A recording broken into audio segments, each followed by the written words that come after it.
Fuyant l'insécurité à Silgadi à 160 km de Ouaga, Sayouba Sawadogo, auparavant agriculteur dans son village, a trouvé refuge dans la capitale burkinabé il y a plus de 5 ans, avec pour défi toute une vie à reconstruire. Arrivé ici, je n'avais pas de boulot.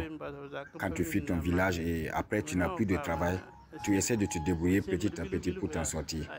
C'est ainsi que j'ai essayé un job en débutant la vente de crédit de téléphonie mobile. Et peu à peu, j'ai ouvert cette boutique de transfert d'argent pour téléphonie mobile, Orange Money. Une famille de 7 personnes à sa charge, c'est lui qu'on surnomme désormais Sayoub Mané, a bénéficié d'aide de personnes résidant à Ouaga pour se sortir de la dépendance et des dons. Avec persévérance du métier de vendeur ambulant de crédit téléphonique, Sayouba s'est fait une petite place au soleil au quartier Tanguin. Je fais les opérations de mobile money, Orange Money depuis maintenant 5 ans. Grâce à cela, j'arrive à prendre en charge ma famille. Dans sa petite boutique, la clientèle est régulière. Sayouba, qui vend des accessoires de téléphone portable, dit aussi venir en aide à d'autres déplacés internes dans la mesure de ses moyens. Un appui qui a permis à d'autres comme lui de débuter des petits jobs. À quelques kilomètres de là, le quartier Amdalaï, Amsetou nom d'emprunt, est à la tâche. Déplacée interne à Ouaga, elle va ensuite se réfugier au Ghana voisin. Puis, ce sera le retour au pays. Depuis son arrivée, machine à coudre sous le bras, elle fait le tour des marchés pour chercher la clientèle. Son métier, la couture, avec une touche particulière, se déplacer vers les clients en cas de demande.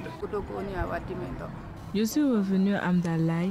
Je fais la couture et je gagne un peu d'argent, ce qui me permet de prendre soin de ma famille. C'est la machine à coudre que je maîtrise. Si je peux avoir un local fixe, ce sera bien. Dans la journée, je peux coudre au moins un complet. Donc, vraiment, on ne vit que de ça. Entre elle et sa voisine immédiate vendeuse de fruits qui a pu écouler l'ensemble de son stock du jour, il y a une petite complicité. Les deux dames déplacées internes travaillent souvent de pair afin d'être sûres d'obtenir leur pitance quotidienne.